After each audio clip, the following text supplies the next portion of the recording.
मंडळी, प्रत्येकाच्या आयुष्यात ना हे 5 शत्रू असतातच बरं का. त्या 5 शत्रूंबद्दल आज मी तुम्हाला थोडक्यात माहिती सांगणार आहे बरं का. आणि त्या 5 शत्रूंना आहे ना, आपण त्या 5 शत्रूंवर जर विजय मिळवला तर आपलं आयुष्य खऱ्या अर्थानं सार्थकी लागतं. पहिला शत्रू आहे शंका.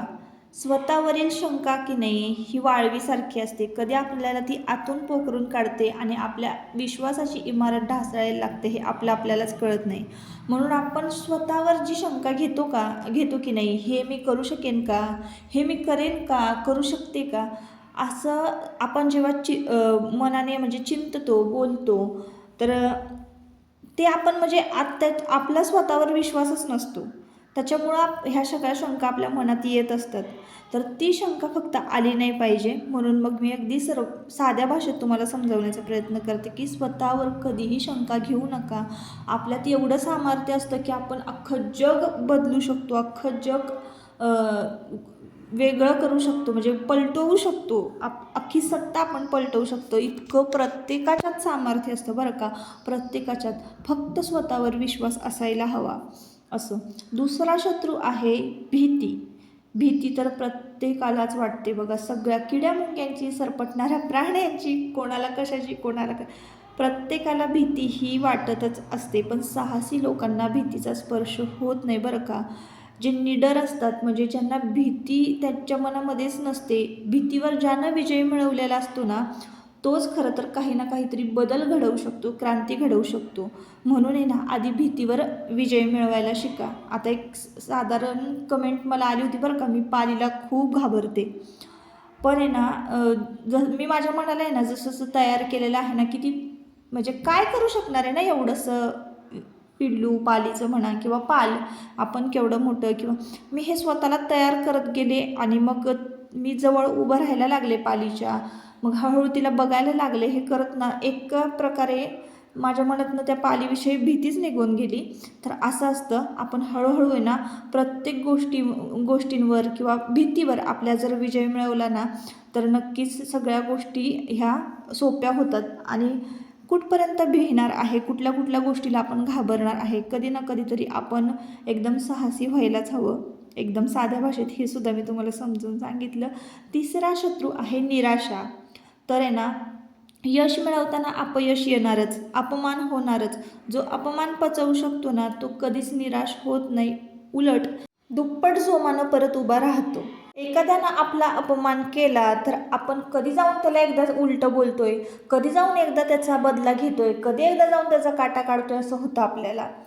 पण आहे ना, जो माणूस अपमान पचवू शकतो, जो माणूस निराशा सहन करू शकतो, तोच माणूस आहे ना आपल्या आयुष्यात काही ना काहीतरी अधिक मौल्यवान मिळवू शकतो बरं का.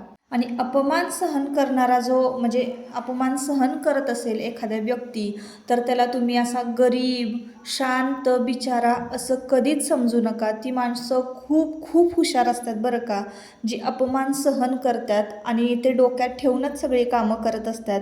त्यांना माहिती असतं की आपण ह्या गोष्टी जर सहन केल्या नाही, तर आपण काहीतरी आपल्या आयुष्यातलं जास्त मौल्यवान जे आहे ते गमावून बसणार आहोत. म्हणून त्या कारणासाठी ना ती लोक अपमान सहन करत असतात. आणि अपमान सहन करून जर त्यापेक्षा जास्त काहीतरी मौल्यवान मिळत असेल ना, तर मग आणि समोरच्यालाही कळतं की अपमान कितपत सहन करावा, त्याला लिमिट काही असतं. म्हणतो ना आपण, काही सीमारेषा असतात प्रत्येक गोष्टीला. म्हणूनच कधी कुणाचा अपमान करूही नाही, आणि अपमान सहन करणाऱ्या व्यक्तीला कधीही साधं भोळं समजू नये बरं का. तर आता आपला चौथा शत्रू आहे राग, क्रोध. तर राग कोणाला येत नाही सांगा, अगदी छोट्या छोट्या मुलांना सुद्धा आजकाल राग येतो बरं का. पण राग हा एक असा शत्रू आहे ना, ज्याच्यावर जर आपण विजय मिळवला ना, तर मग बासच, आपलं आयुष्यच बदलून गेलेलं असतं. आपण अगदी संत झालेलो असतो असं म्हणायला हरकत नाही. साधू संतांना सुद्धा म्हणजे किती ते एकदम संत असतात, त्यांना कुठल्याही गोष्टीचा राग येत नाही बरं का. आणि असं जर आपण वागायला लागलो ना आयुष्यामध्ये, तर आपण खूप काही मिळवू शकतो. राग ही एक अशी गोष्ट आहे ना, की आपण म्हणतो ना की आपण ज्या काही गोष्टी आयुष्यात म्हणजे आयुष्यामध्ये रागात करून जातो की नाही, तर त्याची शिक्षा तर आपल्याला मिळतेच मिळते. पण जेव्हा आपल्याला पश्चाताप होतो, आपण म्हणतो ना की सगळ्यात मोठी शिक्षा ना पश्चाताप असते. आणि पश्चाताप आपलं म्हणजे आपण म्हणतो ना, आपण स्वतःच स्वतःला मानसिक त्रास करून घेतो, असं होतं. तर पश्चाताप हा कधीही कोणावर म्हणजे कोणाच्या वाटेला येऊच नाही. कुठल्या गोष्टीचा पश्चाताप होईल आपल्याला, म्हणून रागातच काही गोष्टी ज्या आहेत त्या आधी स्वतः कंट्रोल करायला शिकायच्या. आपलं माइंड शांत ठेवायला शिकायचं. मग बघा आपल्या आयुष्याची गाडी कशी सरळ मार्गी लागते. बरोबर ना मंडळी? तर 5वा शत्रू आहे भ्रम. तर कुठल्याही गोष्टीचा ना भ्रम कधी बाळगू नका. आता तुम्हाला एक साधं उदाहरण सांगू का? स्वतःला कधी अतिशहाणं समजू नका आणि समोरच्याला कधी येडा समजू नका. म्हणजे आपल्याला असं वाटतं ना की नाही नाही बाबा, आपल्याला सगळं येतं, मला तर हे येतं, मला तर ते येतं. ह्या भ्रमात कधी आपण राहायचं नाही. आपल्यापेक्षा दुपटीनं चांगलं करणारं कोणीतरी या जगामध्ये असतं. पण याचा अर्थ असा नाही की आपण स्वतःला कमी लेखतो. पण कुठलीही गोष्ट ना, म्हणजे कुठल्याही प्रकारचा भ्रम नाही आपण बाळगायचा की मलाच येऊ शकतं, माझ्यापेक्षा ह्या जगात कोण चांगलं करूच शकत नाही. कुठलीही गोष्ट असू दे किंवा कुठलंही काहीही असू दे, तर हा भ्रम आहे ना आधी आपण तोडायचा की माझ्या वाचून हे होऊच शकत नाही, मीच केल्याशिवाय हे होणारच नाही असं. तर आपण आहे ना आधी स्वतःला महत्त्व द्यायला शिकायचं. आणि असं नाही, आपण जिथं थांबतो ना तिथं दुसरा ऑप्शन तयार असतो. म्हणूनच कधीही कुठल्याच प्रकारचा भ्रम हा बाळगू नका. आपल्याशिवाय सुद्धा सगळं काही होऊ शकतं बरं का. ह्या भ्रमातनं आपण जर बाहेर पडलो ना तर आपल्याला खरी दुनिया दिसायला लागते आणि ह्या भ्रमशत्रूवर सुद्धा आपण विजय मिळवू शकतो. नमस्कार मंडळी, मी सुप्रिया स्वागत करते नवीन एका ब्लॉगमध्ये. तुम्हाला आजचा दिवस खूप छान आनंदाचा, आरोग्यदायी जाओ आणि तुम्ही जी पण काही स्वप्न पाहिलेली आहेत ती सगळी स्वप्न तुमची पूर्ण होत. आणि बोलता बोलता तुमच्याबरोबर खूप सारी माझी कामं झालेली आहेत. सकाळपासून मी ब्लॉगला सुरुवात केली होती, तुम्ही पाहिलंच सुरुवातीपासून. तर आपली ही उन्हाळी कामं चालू झालेली आहेत. आणि मग मी म्हटलं नुसती कामच कशी तुमच्याबरोबर शेअर करायची, तर काहीतरी आपण वेगळं शेअर करूया. म्हणूनच मी तुमच्याबरोबर ह्या आयुष्यातील 5 शत्रूंबद्दल म्हणजे काय करायचं, कसं स्वतःवर ताबा मिळवायच्या, स्वतःच्या रागांवर, अपमानावर, ह्या सगळ्या गोष्टी मी तुमच्याबरोबर बोलल्या आहेत. तर काय होतं ना, वर्षभरासाठी आपण धान्य स्टोअर करून ठेवतो. तर आदुली म्हणा, त्यानंतर ड्रमवरची झाकणं, हे सगळं वर्षातनं एकदाच धुतलं जातं. तर आज की नाही खूप छान आणि मोठं काम झालेलं आहे. तुम्हाला माहिती आहे हिचं उन्हाळी काम कधी हे संपतंय, कारण अर्धा उन्हाळा झाला ना आपली साफसफाई चालू आहे. आणि काय माहिती आहे का, ती साफसफाई गरजेची आहे. आज ना संपूर्ण म्हणजे आतून खळखळून ते ड्रम धुतले. त्या ड्रममध्ये ना आपलं वर्षभराचं धान्य जे आहे ते स्टोअर केलं जातं. तुम्हाला एक मी किस्सा सांगते की कोरोना काळामध्ये की नाही, तुम्हाला माहिती आहे काहीच मिळत नव्हतं. म्हणजे आपण घराच्या बाहेरच पडू शकत नव्हतो ना, तर आपल्याला मिळणार तरी काय खायला. पण अशा अवस्थेमध्ये ना मग आमची जी ही सवय आहे वर्षभरासाठीचे धान्य, कांदा म्हणा तुम्ही, हळद पावडर, बेसन पीठ, आम्ही बेसन पीठ 6-6 महिन्याचं करून ठेवतो, 3-3 महिन्याचं, 6-6 महिन्याचं. पण ही जी सवय आहे, तांदूळ स्टोअर करून ठेवायचे, ज्वारी स्टोअर करून ठेवायची, गहू, त्यानंतर हरभरा डाळ, हे सगळ्या वस्तू आपण म्हणजे लसूण पण आम्ही 6 महिन्यासाठीचा स्टोअर करून ठेवतो, कांदा, हे खूप महत्त्वाच्या आणि बेसिक गोष्टी आहे माहिती का. आणि आपण महिन्यातला काय भरतो, टूथपेस्ट, कोलगेट, तेल पण आमचा तेलाचा डबा असतो आणलेला. पण बारीक सारीक गोष्टी ना ह्या आम्ही मंथली भरतो. आता ही सवय जी वर्षभरासाठीचं धान्य वगैरे स्टोअर करून ठेवायची, ती खूप चांगली. नाही तर कोरोना काळामध्ये लोकांचे काय हाल झाले होते. आणि अशा परिस्थितीमध्ये ना आमच्या घरामध्ये एवढं धान्य होतं की आम्ही रोज 10 जणांच्या पंक्ती उठवू शकतो, इतकं धान्य आमच्याकडे होतं बरं का त्या काळी. तर त्या सवयीमुळं म्हणजे त्या चांगल्या सवयीमुळं आहे ना, म्हणजे असे वाईट दिवस आपल्यावर येत नाही का, की अशी परिस्थिती बाबा काही लोकांना ना खायला पण मिळत नव्हतं आणि बाहेर जायला पण मिळत नव्हतं. अशी परिस्थिती होती करोना काळामध्ये. पण आमचं तसं नव्हतं बरं का. आम्ही गेटला कुलूप जरी लावलं ना तरी बटाटे, कांदे, लसूण, बेसन पीठ, तेल सगळं घरामध्ये होतं. काहीच आम्हाला भाजीपाला जर नाही ना मिळाला तर आम्ही कडधान्य भिजवून बटाटे वगैरे हे खाऊ शकत होतो. आणि तुम्हाला माहिती आहे आपलं खाली गार्डन आहे, तर कोथिंबीर लावणं, मिरच्या लावणं हे माझं चालू होतं त्या काळामध्ये. त्याच्यामुळं आमचा ना करोना काळाचा जो पिरियड आहे ना तो खूप छान गेला. अजिबात म्हणजे असं त्रास कुठल्याच गोष्टीचा झाला नाही. थोडंफार तब्येती बिघडत होत्या, पण असं करोना वगैरे कधीच घरातल्या कोणालाच नाही झालं बरं का.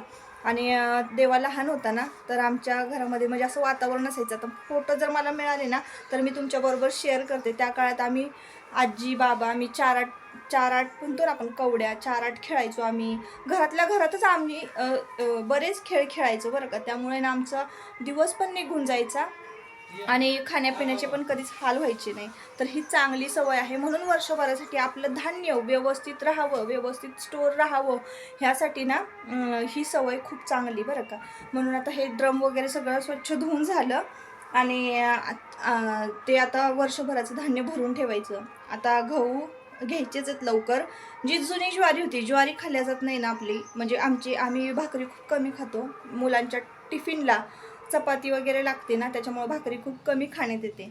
तर आता ते ज्वारी मागच्या वर्षी शिल्लक राहिलेली आहे ना, त्याला पण छान ऊन वगैरे दाखवून म्हणजे असं पसरवून घेतलेली आहे. आळ्या वगैरे झाल्या होत्या त्याच्यामध्ये, म्हणजे व्हायला सुरुवात झाली होती, झाल्या नव्हत्या. म्हणजे बघा वर्षभर व्यवस्थित राहिलं ते धान्य. तर असो, आता त्या ज्वारीला छान ऊन वगैरे लागल्यानंतर परत किडा आळी असं काही होणार नाही. आणि आता नवीन गहू भरायचे आहेत आपल्याला त्या ड्रममध्ये. तर तो ड्रम पण एकदम म्हणजे असं चकचकीत झाला ना, स्वच्छ झाला, किडा आळी अशी काही राहिली नाही. प्रेशरनं मी धुवून काढलं ते पायपीनं, त्यामुळं. तर आता वर्षभराची जी धान्याची जी चिंता आहे ना, ती मिटलेली आहे. वर्षभराचं हे जे काही काम आहे ना, एकदा केलं की वर्षभरासाठी आपण मस्तपैकी आयतं धान्य स्वच्छ दळून आपल्या घरामध्येच गिरण आहे, खाऊ शकतो. कुठं बाहेर जाण्याची गरज नाही. तर असं असावं रुटीन, मला असं वाटतं वर्षभराचं. तर इथं बघा आता आपली यात्रा जवळ आलेली आहे, तर लसूण एवढा सोललेला आहे. याची पेस्ट तयार करून ठेवते. हा माठ घेतलेला आहे. खरं तर माठ ना मला अक्षय तृतीये दिवशीच भरायचा होता, कारण अक्षय तृतीये दिवशीच सगळे माठातलं पाणी प्यायला सुरुवात करतात. पण आता मला ना राहवलंच नाही, कारण इतकं थंडगार पाणी झालेलं आहे. मी नुसतं मुरवत भिजत ठेवलं आहे ना, तर इतकं थंडगार पाणी झालेलं आहे या माठातलं. ह्या माठावर थोडीशी कलाकारी दाखवायची आहे, म्हणून मग हा माठ भरून ठेवलेला आता मी मिठाने घासून घेते. आणि मग हा कलर करणार आहेत तुमचे दादा. जसं की मी तुम्हाला सांगितलं, वर्षभरासाठीचं आम्ही सगळं स्टोअर करून ठेवतो. तर कांदे पण तुमच्या दादांनी लोणंदच्या मार्केटवरून आणलेले आहेत ना, ते सुद्धा मला छान पसरवून ठेवायचे आहेत. म्हणजे झालं आपलं आता कांदा भरून झालं, गहू झाला, तांदूळ फक्त राहिलेला आहे, तांदळाचं टीप खाली करायचं राहिलेलं आहे. तर हेच आता तुम्हाला बघायला मिळणार आहे. हे शेवटचं रुटीन. आता उन्हाळी काम उद्यापासून सुरुवात करते, मग त्यानंतर आपली यात्रेची साफसफाई असणार आहे. तर असं आहे. आपण कांदा लसूण तयार करण्यासाठी ना भरपूर प्रमाणामध्ये लसूण आणला होता. आता तो लसूण ना फ्रीजमध्ये ठेवून पण खराब झाला असता, म्हणून मग म्हटलं चला मीठ घालून ना त्याची पेस्ट तयार करून ठेवूया. तसं बघायला गेलं ना आपण 2-3 महिन्यासाठी आलं लसूण पेस्टसुद्धा तयार करून ठेवू शकतो बरं का. अजिबात काळी वगैरे पडत नाही. आता तुम्हाला जर आलं लसूण पेस्ट तयार करायची असेल ना, तर मी लसूण घेतला आहे त्याच पद्धतीने लसूण सोलून घ्यायचा, त्याच्यामध्ये मीठ तेल घालायचं आणि आधी आलं बारीक करून घ्यायचं, मग लसूण बारीक करायचा आणि मग त्यानंतर मीठ आणि तेल घालून पुन्हा एकदा फिरवून घ्यायचं आणि एखाद्या काचेच्या कंटेनरमध्ये एकदम पॅकबंद डब्यामध्ये फ्रीजमध्ये तुम्ही हे 3-4 महिने स्टोअर करून ठेवू शकता. तशाच पद्धतीनं मी फक्त लसूण वाटून ठेवलेला आहे. आणि हा लसूण की नाही आता आम्हाला यात्रेला उपयोगी पडेलच, कारण जास्त प्रमाणामध्ये आम्हाला नॉनव्हेज करायचं असतं ना, त्यामुळं लसूण हा आमच्याकडे लागतो. अशा पद्धतीनं मी लसूण स्टोअर करून ठेवला आहे. आणि या ब्लॉगमध्ये तुम्हाला काही रेसिपी वगैरे मी कुठली शेअर केलेली नाही, सांगितलं नाही आहे. फक्त ही बरोबरची कामच मी तुमच्याबरोबर आज शेअर केलेली आहे. ती कामं तुम्हाला सुद्धा बघायला आवडतात. तुम्हाला सुद्धा म्हणजे आवडतं की मी वर्षभर काय कसं स्टोअर करून ठेवते हे सगळं बघायला, म्हणून हा आजचा व्हिडिओ मी तुमच्याबरोबर शेअर केलेला आहे. आता नवीन माठ आणला होता आणि मीठ घेतलेलं आहे. तर हातावर मीठ घेण्यापेक्षा ना म्हटलं चला माठावरच टाकूयात. डबी आहे माझ्याकडे, खूप छान असं झाडलं की ते मीठ पडतं. मग माठावर मी ते मीठ टाकून छान माठ असा चोळून घेतलेला आहे मिठानं आपण जेव्हा माठ घासतो ना, तेव्हा जे माठाचे नैसर्गिक जे होल असं छिद्र असतात ना, ती मोकळी होतात. माठ छान पाझरतो आणि माठातलं पाणी एकदम थंडगार होतं अगदी नैसर्गिक पद्धतीनं. तसाच आतून सुद्धा मिठानं माठ घासून काढायचं आहे, म्हणजे निर्जंतू होतो माठ. आणि तुम्ही जर माठ अजून आणला नसाल ना तर मस्तपैकी असं नवीन माठ आणला ना की मिठानं एकदा घासून काढा, स्वच्छ धुवा खळखळून आणि मग त्यामध्ये ना पाणी भरून ठेवायचं आहे. आता हा माठ घासण्याआधी ना मी आदल्या रात्रीच तो पूर्ण पाण्यानं भरून ठेवला होता. हा माठ छान मुरला आहे, पक्का झालेला आहे. घासून काढल्यानंतर म्हणजे सावलीतच वाळवला आणि वाळवल्यानंतर मग आता आम्ही इकडं कलर काम पेंटिंग करायला घेतलेलं आहे. आपल्या किचनला ना एक छानसा नवीन लुक येण्यासाठी ना अशी कलाकारी अधनंमधनं करावी माणसानं, वेळात वेळ काढून. जरी वेळ नसला तरीसुद्धा बरं का. तर छान असा रंगवला आहे, पण मला असं वाटत होतं ना व्हाईट कलर पाहिजे होता थोडासा बॉर्डरला. तर अजून ह्या माठावरचं काम राहिलेलं आहे. फक्त फुलांना आणि वेलींनाच मी वेळात वेळ काढून कलर केलेला आहे, कलर दिलेला आहे. तर फायनल लुक बघा आता कसा दिसतोय. छान असं वारं सुटलं होतं आणि असा काहीसा फायनल माठाचा हा लुक दिसतोय. तर व्हाईट कलरची बॉर्डर केल्यानंतर अजूनच उठून दिसणार आहे हा माठ. तर आता लवकरच व्हाईट कलर आणल्यानंतर मग अगदी बारीक बॉर्डर अशी आपल्याला कलर करावी लागणार आहे. मध्ये ज्या कळ्या आहेत त्यांना गुलाबी कलर देणार आहे. तर तुम्हाला कसा वाटला आहे हा माठ कलर केल्यानंतर मला नक्की कमेंट करून सांगा. आणि तुम्हालासुद्धा असं काहीतरी कलाकारी करायला आवडते का नक्की कमेंट करून सांगा. तर आता मध्ये ना जेवणं वगैरे झाली, घरातली बाकीची सगळी इतर छोटी मोठी कामं आहेत ती आटपली. फक्त ते मी शूट नाही केलं, स्किप केलं आहे. दारामध्ये छान असं वारं सुटलं होतं. ती झाडं जणू काही डुलायला लागली की बोलतातच आपल्याबरोबर असं वाटतं मला. त्यानंतर संध्याकाळचा स्वयंपाक आटपला आणि इकडं आले. स्वयंपाक म्हणजे पावभाजीचा मी कुकर लावला होता. पावभाजीच आज करणार होते कारण आज खूप सारं काम झालेलं आहे. वर्षभराचं काम झालेलं आहे. जिना वगैरे लोटायचा होता तो तर राहिलाच. फक्त धान्य वगैरेच मी ते वाळवून घेतलेलं आहे आणि ड्रम वगैरे चांगले चकचकीत धुतलेले आहेत. ड्रम यासाठी स्वच्छ धुवायचे की आळी किडा वगैरे वर्षभर होऊ नये, धान्य छान सुरक्षित राहावं. आणि कांदे आणलेले आहेत बघा लोणंदच्या मार्केटमधून. किती छान कांदा आहे बघा, हातात घेऊन तुम्हाला दाखवते. तर एकही असा म्हणतो ना आपण दुंडा कांदा नाही आहे. एकदम सगळेच एकसारखे असे कांदे होते, मोठे छोटे मीडियम साईजचे सगळ्या प्रकारचे मिक्स असं आणलं होतं तुमच्या दादांनी बघून. आणि तुमच्या दादांना की नाही शॉपिंग म्हणा किंवा असं घरातलं किराणा माल भरायचा म्हणा खूप चांगलं नॉलेज आहे. त्यांना साड्या पण खरेदी करताना खूप जास्त कळतं बरं का. साड्यांमधलंसुद्धा, ड्रेसमधलंसुद्धा, गाऊन म्हणा काहीही माझ्यासाठी जर खरेदी केलं ना तुमच्या दादांनी, चांगली चॉईस आहे तुमच्या दादांची. तर इकडं बघा कांदे छान पसरवून दिलेले आहेत एका रूममध्ये. पसरवले नाही असे कांदे की बघा 3 महिन्याचा एक कांदा असतो आणि 5 महिन्याचा एक कांदा असतो. आता नावं तर मला नाही आठवत, पण घरवा, हळवा आपण म्हणतो आणि घरवा असं काहीतरी आहे बरं का. एका मागच्या व्हिडिओमध्ये मी तुम्हाला सांगितली होती त्याबद्दल माहिती, पण सगळ्याच गोष्टी लक्षात नाहीत राहत. आता खूप वर्ष झाली. असाच एक कांद्याचा व्हिडिओ मी अपलोड केला होता. त्या व्हिडिओमध्ये ना मी तुम्हाला कांद्याबद्दल थोडीफार माहिती सांगितली होती की तो कसा स्टोअर करायचा, कुठला भरायचा. तर 5 महिन्याचा कांदा आपण भरायचा आहे, 3 महिन्याचा कांदा नाही भरायचा. जो 3 महिन्यात निघतो तो लगेचच नासतो बरं का. आणि तुमच्या घरामध्ये जर असं सावली असेल, खॉट खाली म्हणा किंवा असं मोकळी एखादी रूम असेल किंवा कपाटाच्या खाली, तर तिथं तुम्ही तुमचा कांदा स्टोअर करून ठेवू शकता. मी इथं आयुषला असं मारा देत होते म्हणजे दाखवत होते, तर त्याचा ना माझा काहीतरी विषय चालला होता, तिकडं तुम्ही थोडंसं दुर्लक्ष करा. तर चला तर मग आता या ब्लॉगचा शेवट मी इथंच करते. परत आपण पुन्हा भेटूया नवीन एका ब्लॉगमध्ये. हा ब्लॉग जर आवडला असेल तर नक्की आपल्या चॅनलला सबस्क्राईब करा. तुम्ही जर पहिल्यांदा माझा व्हिडिओ पाहत असाल तर कमेंट करा आणि लाईक आणि हाईप देखील करा. चला बाय बाय.